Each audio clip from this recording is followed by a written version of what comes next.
Welcome to Lessons in Leadership. I'm Steve Adubato. That is Mary Gamba. How you doing, Mary? Doing great today, Steve. How are you? Good. Did you remember when I told you this baseball is all about and why I have it as a prop? Of course I do. Yes, it is because you were you got voted best coach of the year from your son's little league team. No, I'm kidding. But it was from your son's little league team, and all the kids signed it for you as a gift. Why is it a joke that you wouldn't imagine or couldn't imagine that I would be the best coach in the league?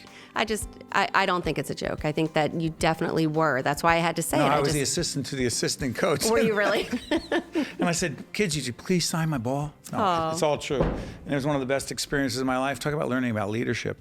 This is Lessons in Leadership. Mary, tell folks wherever they can find us, which is expanding every day. By the minute, every time we do this. So first of all, they can find us on Apple Podcast and Google Play. They can subscribe there to get all of our podcasts. They can follow us on Facebook, Steve Adubato, PhD. That's Adubato, as well as on Twitter. And also on AM 970, FiOS On Demand.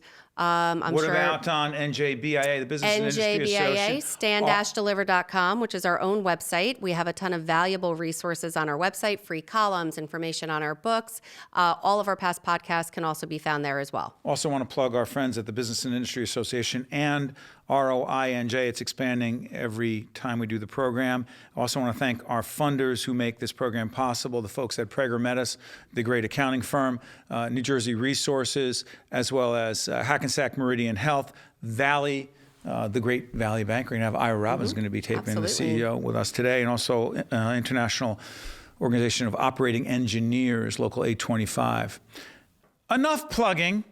We have our good friend and colleague, Dr. Bryan Price is in the house, the executive director of the Buccino Leadership Institute at the great Seton Hall University. Good to see you, my friend. Go Pirates. Thank you, Mary. Thank you, Steve, for having me. We should make this clear that we are taping this program. It'll be heard in 2020. Bryan not only is a hardcore Seton Hall University basketball and all sports fans, but we've been to games together. We root for the Pirates. We expect big things. By the way, connect leadership and the Seton Hall basketball program. Well, it starts at the top, right, with Coach Willard and what he's doing with the team. And secondly, they're going to have to go through a little bit of adversity here since Mamu got hurt. Yeah, as we do this program, say Mamu's last name. Mamukashvili. Yeah, that's the biggest challenge today. Mamu's hurt. But yeah, talk about that. Let me go back and talk about what the Institute is about. You have a game plan, right? You have your starting five, and this has nothing to do with basketball. It's about whatever industry you're in. You set your 5 players. You've got the next people you want to put in. Then one of your top 3 players gets hurt and is out for 8 weeks. That could be any industry. What does that have to do with leadership? Oh, 100%. So in the military, we would say things like, no plan ever survives first contact. Mike Tyson would tell you... everyone has a plan until? You get punched in the face. By the way, you mentioned military. I can't, you can, because? I retired lieutenant colonel, served for 20 years, and retired in 2018. Go back to this planning. I got a plan. I'm totally focused. I'm going to execute my plan. All of a sudden, things change. You lose your top player. The defense doesn't look the way you thought it would. The marketplace changes. Go ahead. Sure. Talk about strategic agility. Yeah, I mean, the only constants in any industry, whether you're talking about sports or the business sector or even in higher ed, is change. And I'm sure we'll talk a little bit later about how to lead this next generation of students or leaders in terms of millennials and Gen Z. But you have to be agile as a leader to survive today, because if you're not, you're just going to get run over. Talk about the Buccino Institute. Yeah, Buccino Leadership Institute is a pretty ambitious project. You know that because you've been a part of the Buccino Center, which has been the leadership center in the Stillman School of Business for a long period of time, dating back to the 1990s. Karen Boroff and the previous president, Mary Meehan, had this ambitious notion to expand that project university-wide. So that we can provide leadership development across the university in an interdisciplinary way. And so President Nye, our new president, has come on board. Right? Yep, absolutely, and has supported the project. And we're in our second year, so no sophomore slump for us. It's good stuff. By the way, let's plug this. Bryan's going to talk about the fact that you have your own podcast that we're going to be collaborating on in 2020. You've been on. Yeah, that was one of the. I really had a lot of fun on that. Describe what that is and how people can check it out. Yeah, absolutely. So we want to provide our students with a bunch of different types of leadership experiences So, leadership is a contact sport. You just don't learn from reading it in a book, although there's some fantastic books out there. So we want our students to actually do leadership. And one of the ways that we tried to do that was to establish a weekly podcast focused squarely on providing insights to undergraduate leaders, because while there's no shortage of fantastic podcasts like this one, there are very few that I think are targeted specifically for that college-age student. And so it was an ambitious project. It's completely student-run, student engineer, student folks that do background research, that produce, edit, distribute, all those sorts of things. And so it's the Seton Hall Undergraduate Leaders Podcast.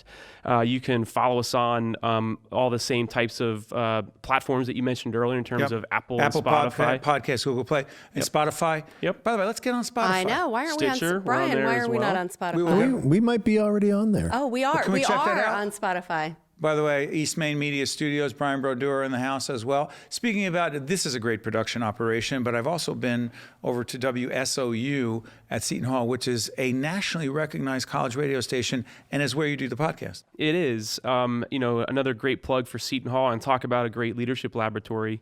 WSOU, which is, I think, in its 65th year, 70th year, is completely student run. It's 24/7. Won the Marconi Award a couple years ago for best college broadcast in the nation. Hold on a second. The Marconi Award. Who's it named after?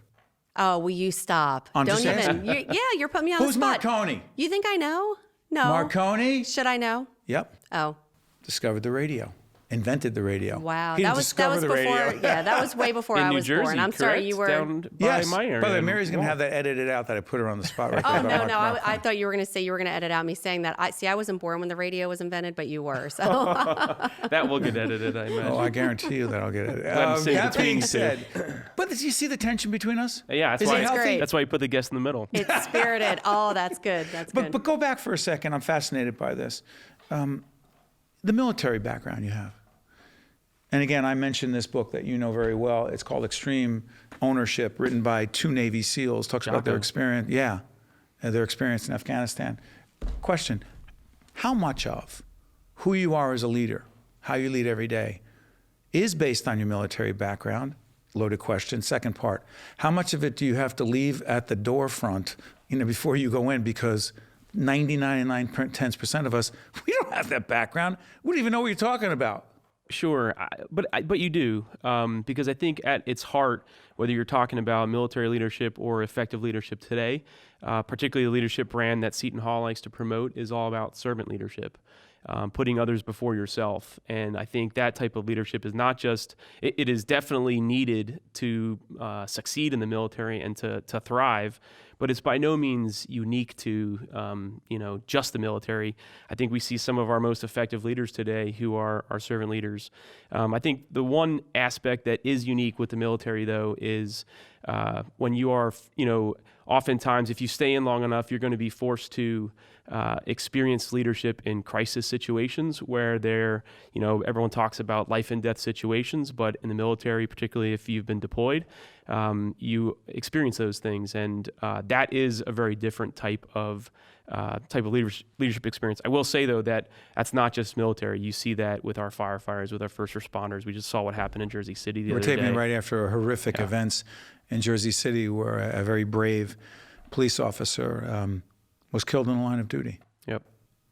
Brian, I'm curious about something.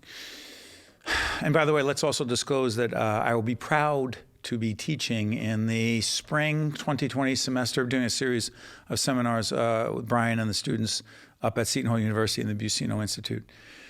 Okay, those students, and I got a great chance to meet them about a year or so ago. Do you believe that there's any significant difference, Brian, from being around and teaching the students you teach from, say, 18 to 22-ish? Mm-hmm.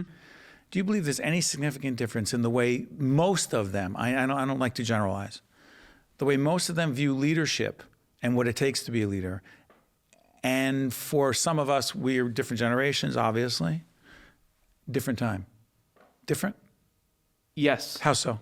So I think the most important thing is when you talk about millennials today versus Your generation, you're a little older than I am, not much, but I think when we grew up, leadership had a very hierarchical nature. Top down, bureaucratic, right? Yep. You have to pay your dues for a long period of time before anyone asks your opinion.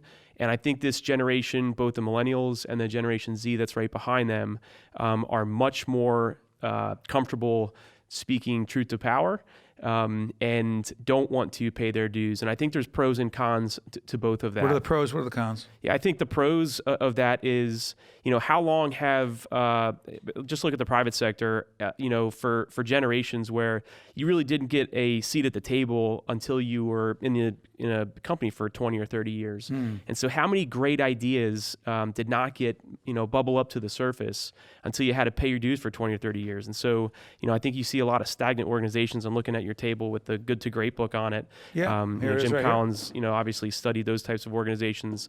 I think the con of this is when you have a generation that's, generally in power right now that grew up in that hierarchical nature and now is dealing with millennials and Gen Z folks that, are pushing back and want more earlier. That creates some friction in an organization. There's a little more to it than I want to follow up on, but I want to just take a moment to, once again, you ever notice how often we thank our sponsors? Love it. Have to. Tell folks why you have to. Well, the folks wouldn't be able to get this great product. We wouldn't be able to be in this great studio. Right. And you have to. Taking care of others. And by the way, the Buccino Institute, funded by Mr. Buccino. Dr. Buccino. It's Dr. Buccino. Represent. Graduate. He went to Seton Hall. He did. Good stuff. Excuse me, Dr. Buccino, Jerry Buccino. How about this? I want to thank our folks at Prager Metis, the folks who sponsor this program, Lessons Leadership. Mary, if I get this wrong, you'll correct me. Prager Metis, New Jersey Resources, International Union of Operating Engineers, Local 825, MD Advantage, St. Joseph's Health, Hackensack Meridian Health, Valley Bank. Our good friend Ira Robbins coming in here, the CEO there, and Gibbons PC. That being said, the other side of this whole millennial issue that we're talking about is this. I find it, and it's not just in our boys who, as we do this program, are 15 and 17. Mary's boys are 14 and 17. Say they're moving into, in a few years, they'll be 20-ish. My conclusion is that a disproportionate number of people in that age range, it's harder for them to, quote, own it, as we were talking about the book Extreme Ownership, to take responsibility. Do you think there's any significant difference about taking responsibility for younger people today versus there was a consequence if we didn't take responsibility, at least for me and my contemporaries? Sure, and I think that's one of the problems that we're trying to solve with the Buccino Leadership Institute. So one of the things that's unique about our program is it's 4 years. And so that requires and has a lot of touch points, a lot of high quality touch points with that student. What do you mean by touch points? Meaning I will see that student every week for 4 years, most likely, on average, at a minimum. You're their coach. So, well, I often More than the head of the institute. Yeah, I often tell parents, unless your child is a Division I athlete, there's no other person at the university that's going to see your child more than I will during their 4 years. And what that touch points allows us to do, though, is to give feedback. And so it's not like you take a class and you have a professor and you will never see that professor ever again, or you do an internship where it's a 6-month thing and then you move on.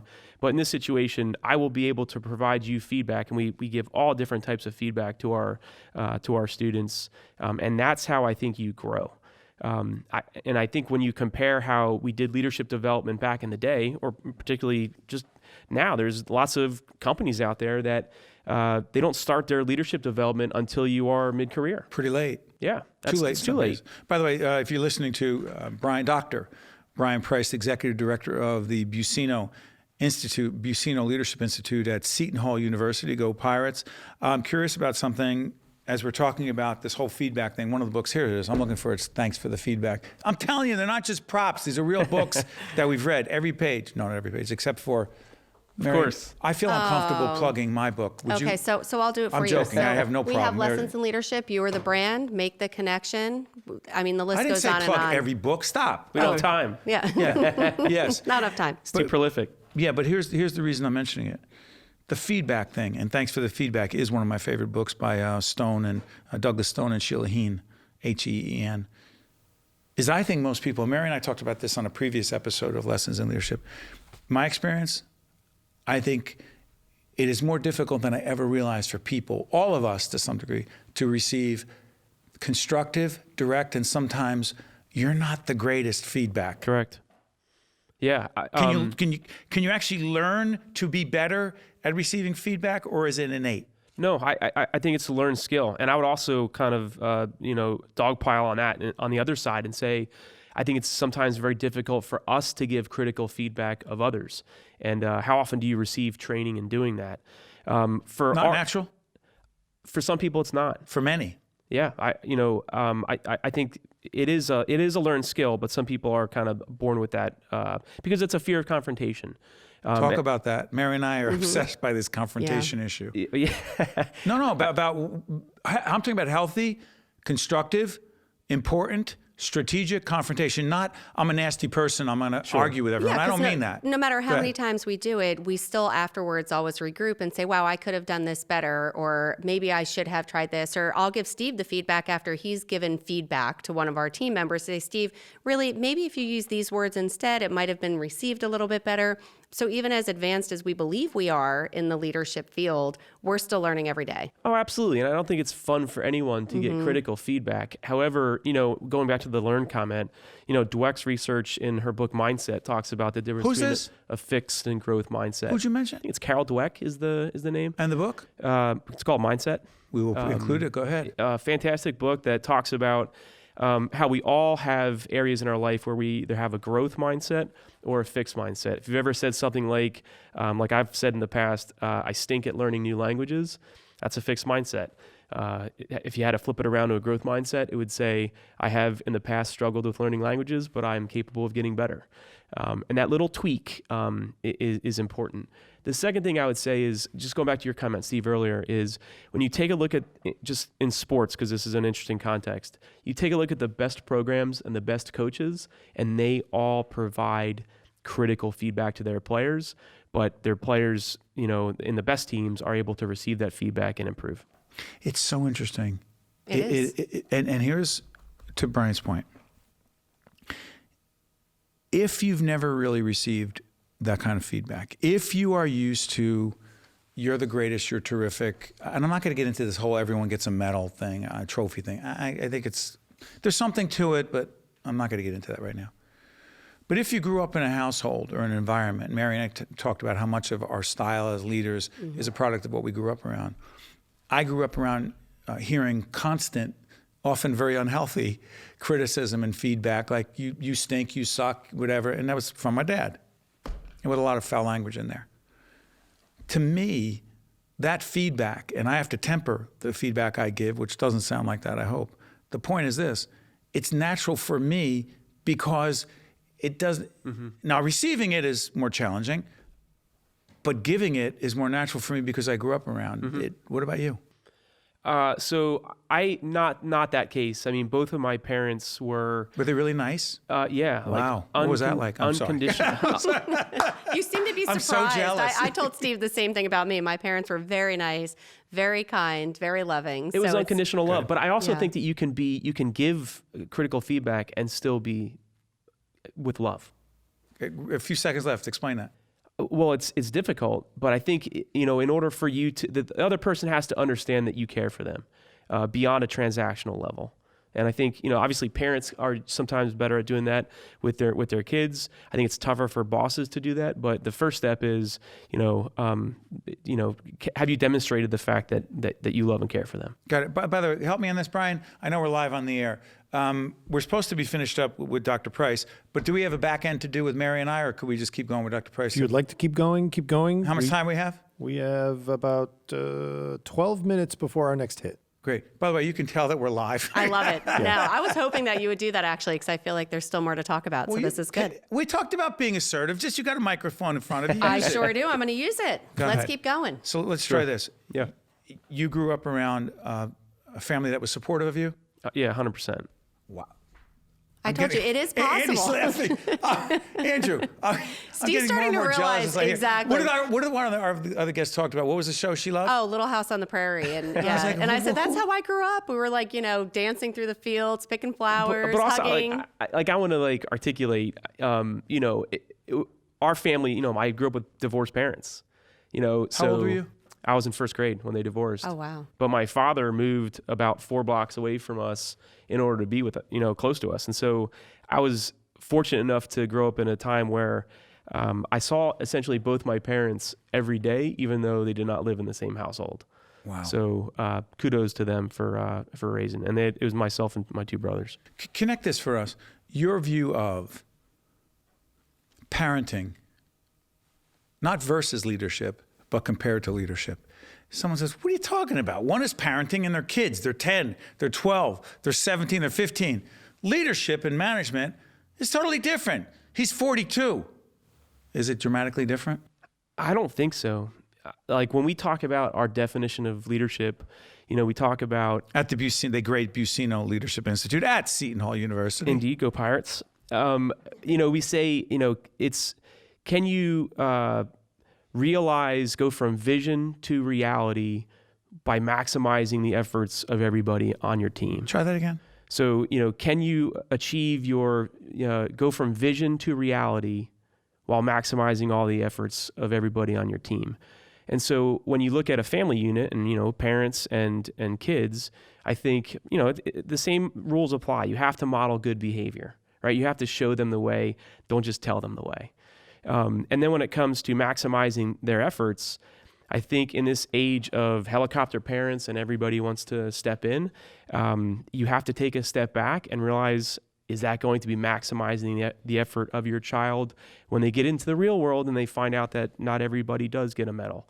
My daughter came home just the other day. She's 10. Shout out to Schmoopy back home. And she applied to get they had applied to go to some art show, and she did not get it. How'd you deal with that? Well, what's interesting was I learned on a podcast on the way home, Adam Grant, who you may have heard about. He does some organizational psychology, fantastic podcast. I don't particularly like you plugging another podcast. After you've exhausted a leadership What's his name hour, again? In all seriousness, what's his name? Adam Grant. I think you'd really enjoy listening to him. And what'd you pick up from that? So he said, what's the conversation that you always have with your kids, either after a sporting event or when they come home from We're school? just talking Just about literally this. just talking about Literally They just say, talking about how many this. goals did you score? How'd you do in your test today? And so he said, flip the script and ask, who did you help today?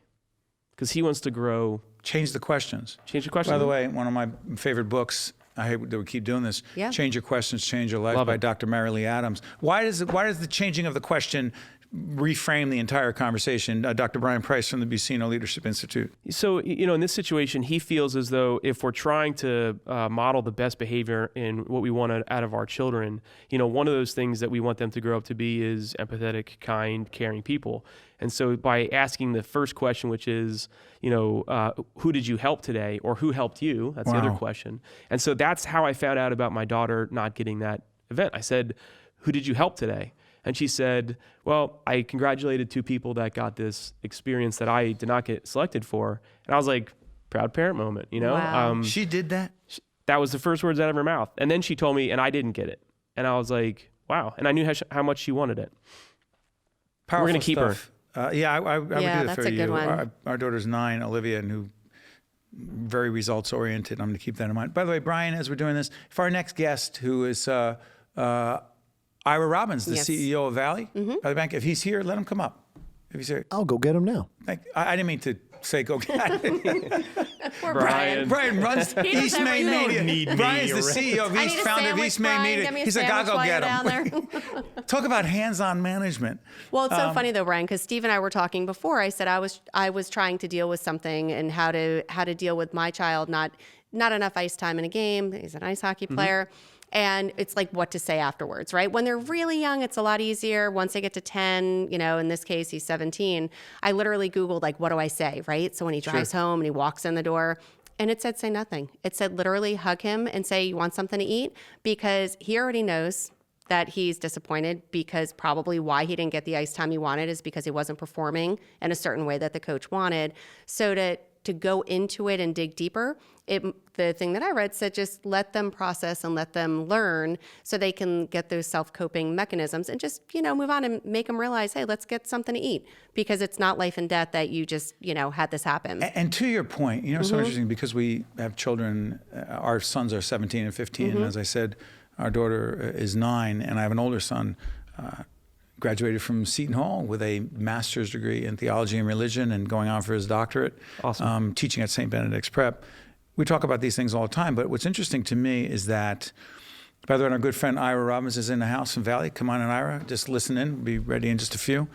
By the way, this is Dr. Bryan Price, who's the head of the Buccino Leadership Institute at Seton Hall University. He's got kids too. Ira and I, we're going to talk about kids as well. We have this conversation all the time. It's so interesting because with our kids, sports, great metaphor for a lot of things going on. They're also potentially embarrassed when they don't succeed or do well or score the goal or make varsity or whatever it is. They're embarrassed with us. Yeah. Well, because it's in a public setting too. I mean, they're embarrassed with their friends, their peers, the parents. They feel like they've let the parents down. So stay on this. This started with a conversation comparing parenting to leadership. You said that, who was it said to flip the script again? Adam Grant. And the question was, who did you help today? Yes. Or who helped you? Yes. How does that, but the kid is disappointed. How is that about leadership? So I love this. One of the things that we did with our By the way, students. you didn't expect these questions, I know. No, this is awesome. This is why this is a great podcast. And it's, you ask great questions. That's what you do for a living. So one of the things we do with each of our classes at Seton Hall when the new leaders come in. So we have about 80 students from all across the university. And one of the things we ask them is, what is your definition of leadership? And we get all the answers. I put them all into, have you ever done a word cloud before? Yes. So I pump them into a word up cloud. on a big PowerPoint slide? Go ahead. And so if you've never seen a word cloud before, the words that are more frequently used are larger, and the words that are less frequently used are smaller. And so it's great to kind of identify what are the common themes, but also maybe some subliminal things you might not catch in definitions. And I did it last year, and the word that the students came up with, the one word that was larger than anything else, was others. Others. I'm writing this down. Break it down for us. And so I did it this year, and lo and behold, and I don't give them any guidance. This is the first day, the first class that we have, and they come back with, varying definitions. The word that popped out more often than others was others. Others. And so to answer your question is in terms of why is that question so important? Is it in leadership? The question being, who did you help today? Yes. Is because if you go to a others mindset, other people matter, to me, that is at the heart of leadership. And that also is one of the things that gives me, I'm very proud of our students when we talk about millennials and how selfish they might be, or Gen Z folks might be selfish. And the fact that the one word that was common in both classes, they don't know each other, was others. So interesting. By the way, one of the little rocks I hold on to, you can't see it on camera, it's called Pay It Forward, which reminds me that we owe others so much. And the other thing is that and this is not a plug, but in Lessons in Leadership, my book, one of the chapters I enjoyed writing the most about empathy, you remember the subtitle of that? It's all about them. It's all about them. And we put them in caps. And someone says, well, who's them? And the answer was anyone else other than you. The people who matter. How are you communicating to them that they matter? And it is a metaphor for us and a lot of the coaching we do, and Ira knows this, we'll be coming on. We do a leadership academy at Valley. And again, I'll be teaching at Seton Hall in the spring semester. Them means if you're giving a presentation, I'm so nervous, what do I have to say? What about if I forget? It's all I. What about if I lose my place? What about if I get nervous? What about if they see me sweating? If you flip the script, I use your expression, and ask, how can I be helpful to them, meaning who you're talking to? What is what I'm saying that has value to them? Am I making too much of this? No, it's spot on. And I don't care if you're talking about parenting or being a coach on your Little League team or running a business or leadership institute. Those rules apply. Absolutely. It's a big thing. It sounds, in the minute we have left, final comments. Other than the fact that you're so excited about having me coming on to the faculty and teaching in the spring. We are. I'm joking. Stop. Other than that, the thing you're most excited about the Buccino Leadership Institute at Seton Hall University coming in 2020 is? We are doing some fantastic new things with our students in interdisciplinary team projects. Interdisciplinary, don't get academic on me. What does it mean?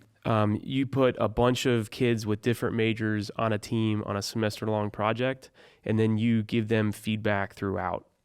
So these students are identifying their semester-long projects, so they are pitching the idea almost like a Shark Tank experience. They are then we're going to do like a fantasy football draft where they hire their own teams, with the only prerequisite being that they choose interdisciplinary. Like, instead of, if you play fantasy football, instead of like a quarterback and 2 wide receivers, you got to pick a nurse and 2 business kids, 2 diplomatic kids, 2 education kids. And so we are going, and we also film some of those board sessions. So Outside I'm super their excited. world. Love it. This has been Dr. Bryan Price, who's the Executive Director of the Buccino Leadership Institute at Seton Hall University. I want to thank you for joining us, my good friend.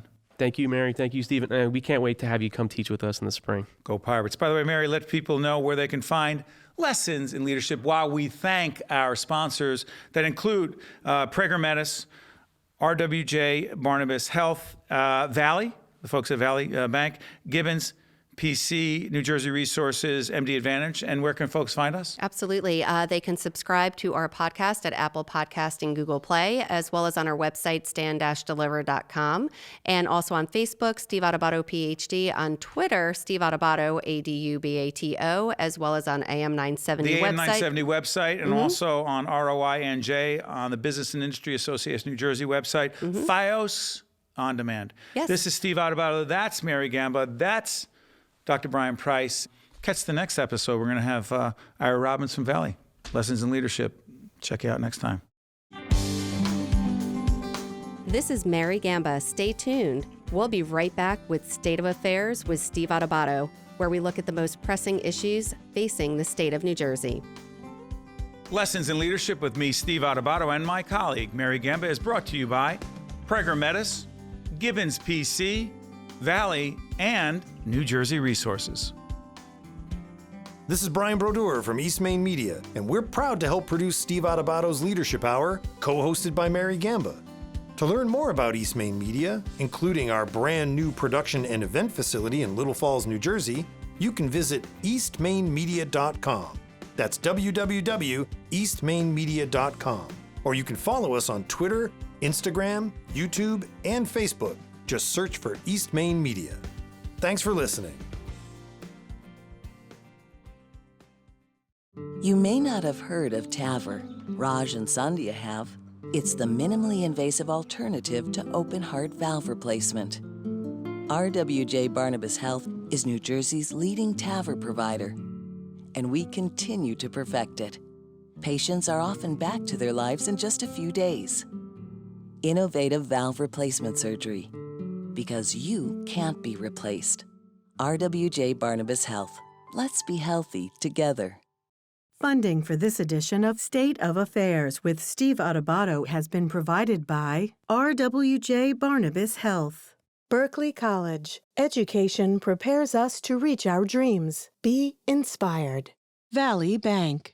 ADP, a comprehensive provider of human resources technology and services. The Northward Center, the Turl Fund, supporting right from the start NJ, the Robert Wood Johnson Foundation, New Jersey Resources, and by Delta Dental of New Jersey. Everyone deserves a healthy smile. Promotional support provided by NJ Advance Media and by Insider NJ.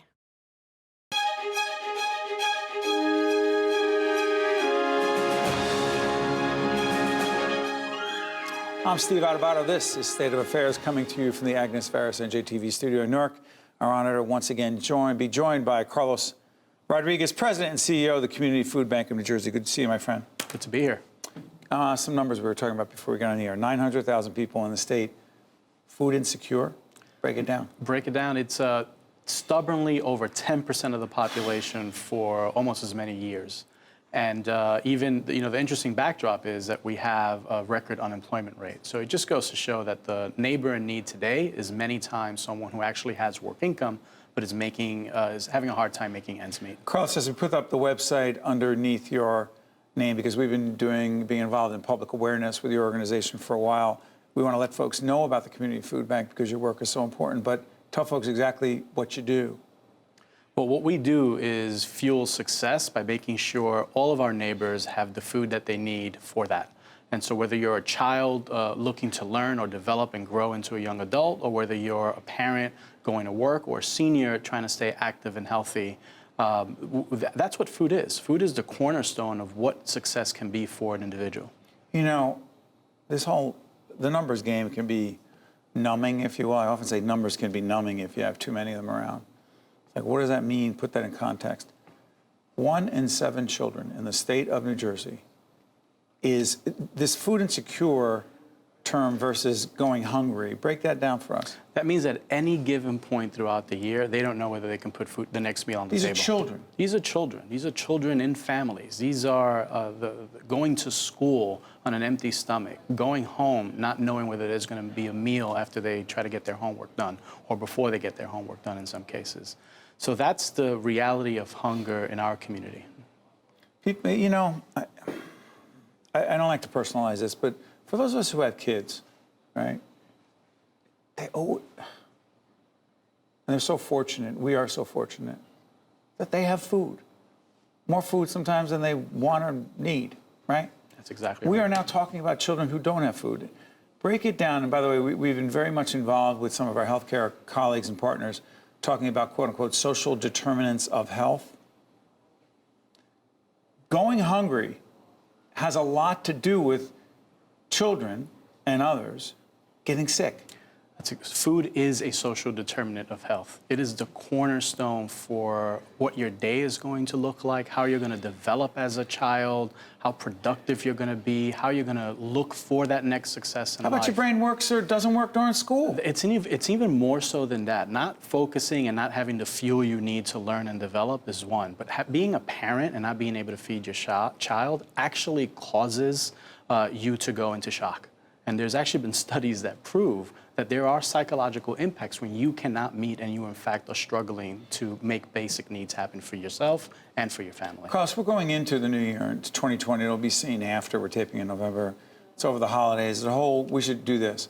Number one, even though it'll be seen after the holidays, 25,000 turkeys are distributed by your organization around Thanksgiving? Around Thanksgiving and into the rest of the holiday season. 25,000 turkeys and other birds, because right. Sometimes we get roasters. That's to make ends meet, and because some families prefer that. And it's something that we, yes, distribute during the holidays, but it's something that we plan for year-round, just the way we have to address the need of hunger year-round. Is the problem of hunger worse in the colder months? There is more anxiety and costs associated with winter and the holiday season.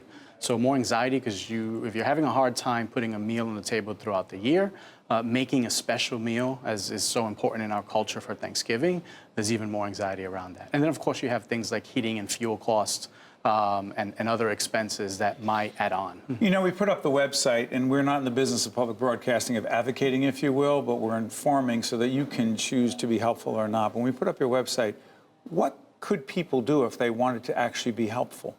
Well, the first thing is exactly that. Visit our website, learn how you can volunteer your time, your voice, your treasure.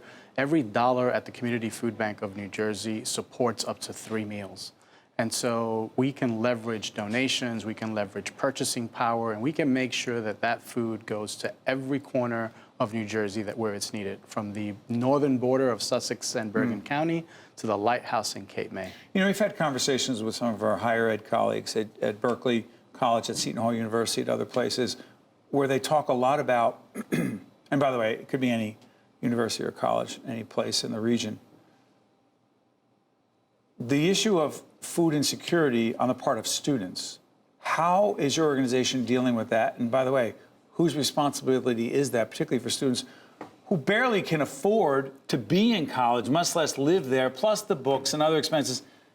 food a big issue? Well, I'll start by saying that hunger is a societal problem, and all sectors need to come together to make sure that there's an end to it. And it's a problem that can be solved. The problem of hunger in our community is not one of lack of food. Why do you say it can be solved? Because it's not lack of food that's missing, it's lack of access to food. And so when you think about the disparity, as you just described it for college students, you're having a hard time making the finances work, and here you are trying to create success for yourself.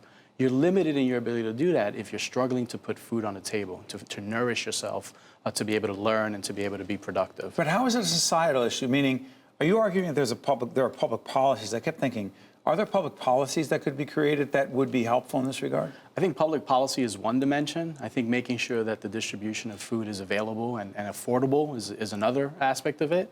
And then making sure that we understand the role of charity. And our role is, yes, make sure that we provide food for the immediate need, but let's also lean in and figure out what's that underlying cause and see if we can address it.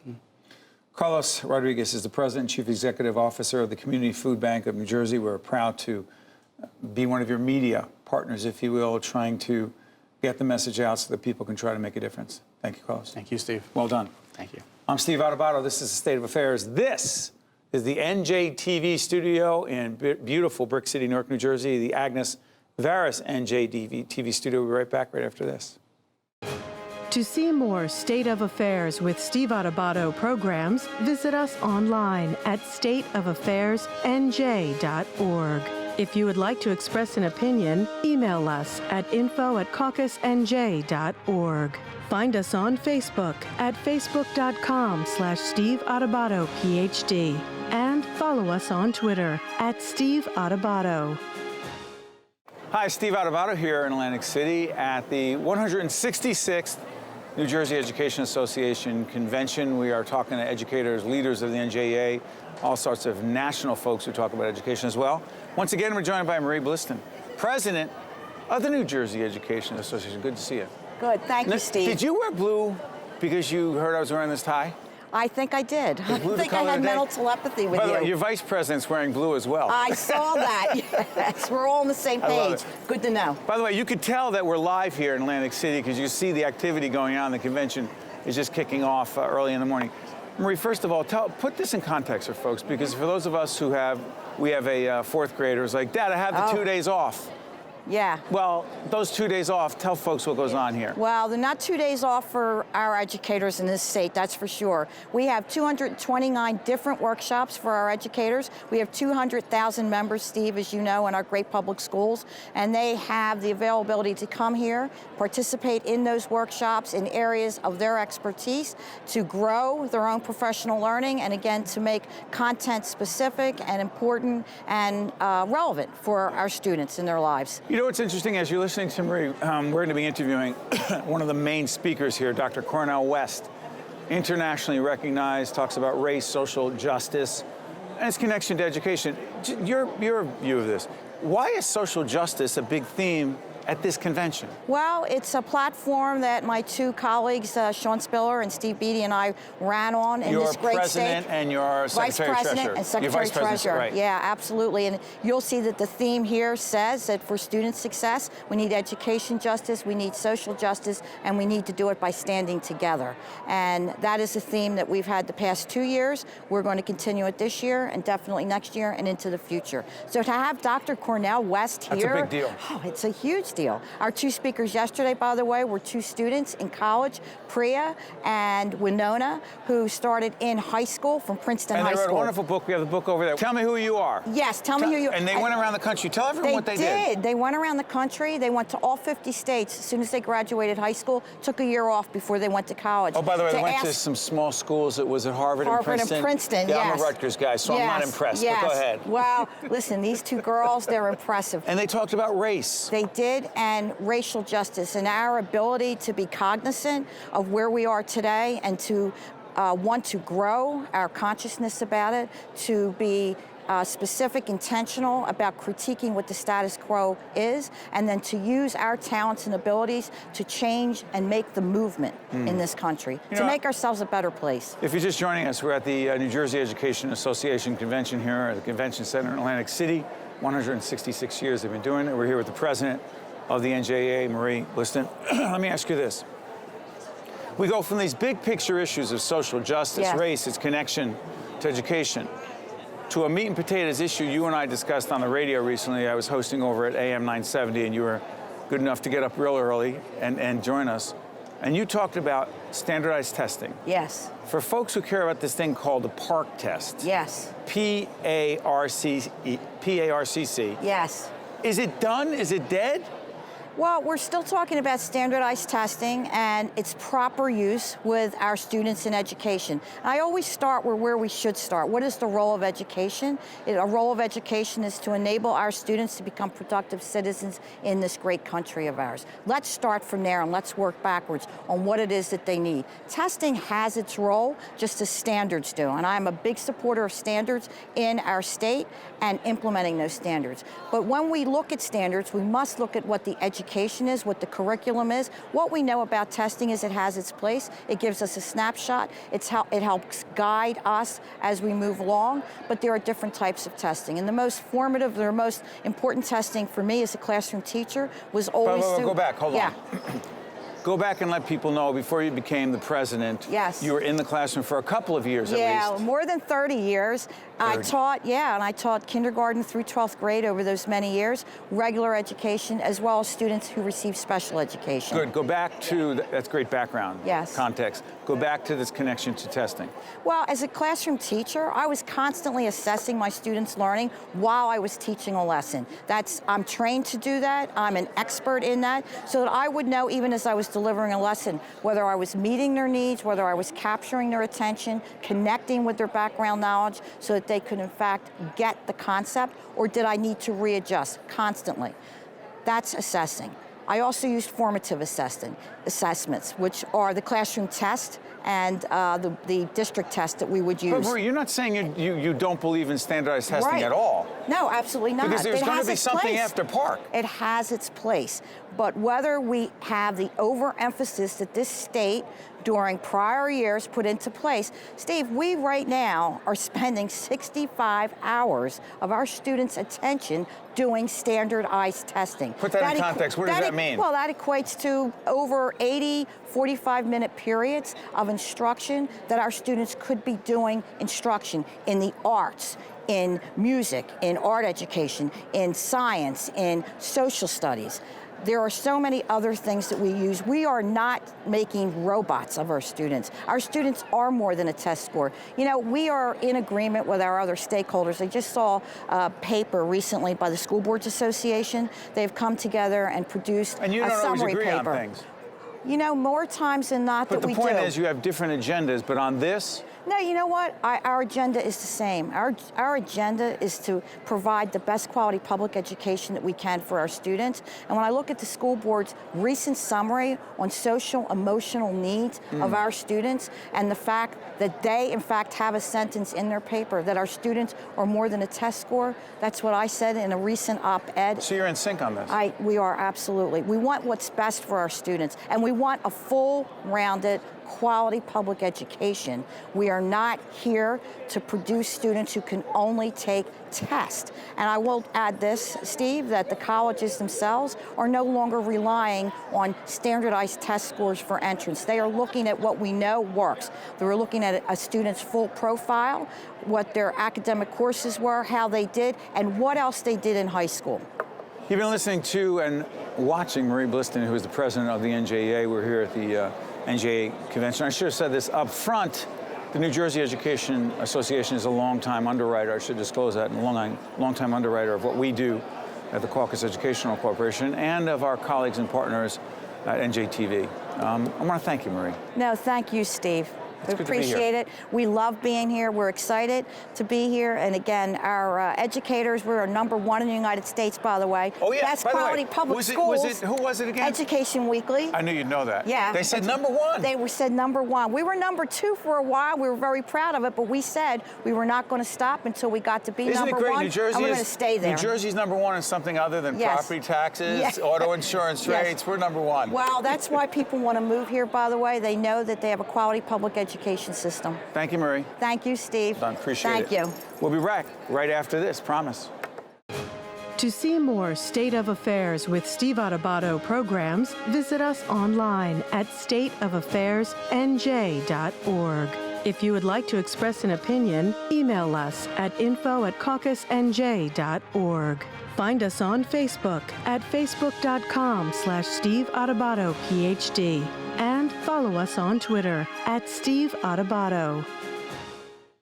We are honored to be joined by our good friend Staci Berger, who is President and CEO of the Housing and Community Development Network of New Jersey. Good to see you, Staci. Thanks for having me. As we put up your website, tell folks who you are and what you do and why it matters. Sure. We're the statewide association of nonprofit community development organizations that work to make sure everyone has a safe, decent, affordable place to call home in our great communities around New Jersey. See, I could read that on the website. Now, break that down. Give us a concrete example of who you would be helping and what they would be struggling with. Sure. So we support our member organizations like the folks here in Newark who are working in neighborhoods across the city, Ironbound Community Corporation, La Casa de Don Pedro, Habitat for Humanity, chapters all around the state. We provide technical assistance, training, advocacy, and education and outreach on the behalf of our member organizations. Big picture. Sure. I'm sorry, big picture. Sorry for interrupting. How unaffordable is housing in this state? So, and compare it to other states. Sure. So we rank 6th as the least most affordable place to rent an apartment in the country. The most expensive. Most expensive. So least affordable, most expensive place to rent an apartment here in the Garden State, all across the country. Why? Well, one, we don't have enough places that people can afford to call home. And second, we really have a wage problem where people are not earning enough to keep up with the housing costs. And unlike most of the other states in the country, we still suffer from the foreclosure crisis. So where many of my colleagues at other state associations around the country can say they see the foreclosure crisis in their rearview mirror, we still have people who were formerly homeowners who are now in the rental market because they can't stay in their home, and then we have foreclosed properties that are sitting vacant and abandoned. So we are looking forward to some of the policies that the Murphy administration has put into place and adopted some legislation. Such as, name one. Pardon? Name one of the things that the Murphy administration is doing in this regard that you believe and your colleagues believe is being helpful. Well, for starters, this governor is the first governor in a decade to fully fund the state's Affordable Housing Trust Fund. Yeah, okay, what is the state's affordable housing trust fund? What is it? It is a pool of dedicated resources that every time somebody buys or sells a house in the state of New Jersey, a portion of that realty transfer fee goes into that fund and helps offset the cost of building affordable homes. So nonprofits and some for-profit developers can access those resources for investment in the developments that people can live in. The Governor Murphy administration put the money that was supposed to be put in there for the first time in a decade. Governor Corzine started to draw from that funding and used it to backfill the budget, but Governor Christie really raised it to an art form and drew from all kinds of dedicated funding sources to pay for his budgets. And so this is really a restoration of the trust fund's intent and purpose. He also created an Office of Homelessness Prevention, which we believe will help people, prevent becoming homeless. And he changed a rule that makes it easier for people to prove that they're homeless and that they need resources. So we're turning the page on some of the really bad practices. Also, Governor Christie did literally nothing about the foreclosure crisis, not a thing. And this governor has made some moves to help with that by, I believe there were 9 bills that were signed in Atlantic City about 6 months ago that had been in the legislature for a long time, including providing resources for housing counseling, which is super important. If people are facing foreclosure, they often wait to get help, and that is not the right move. They need to get to a housing counselor to check out their options, find out what resources are available, and see what can be done to keep their family and themselves in their home. Staci, let's break this down a little bit, less on a political or policy end, but more on a human, personal level. Sure. When a family has a very difficult time affording the housing they have or the housing they need, what kind of impact does it have on a family? It actually affects the health of everybody living in that family. Is this, excuse me for interrupting, a social determinant It is a social, of health? Yes, 60% of your health actually comes from your environment. So housing, income, community factors are actually a bigger driver in a lot of instances than the actual biology or the healthcare that you see. So housing and health?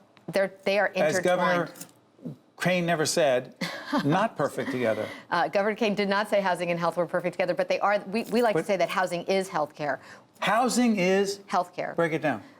For example, the Robert Wood Johnson Foundation recently did a study that found that folks in Trenton live 14 years less than folks 7 miles away in the township of Princeton. So it doesn't take a rocket scientist to figure out that if you're living in a community that has all kinds of amenities, is walkable, has cleaner air, has better environment, better environment in general, that the quality and longevity of your life is going to be better.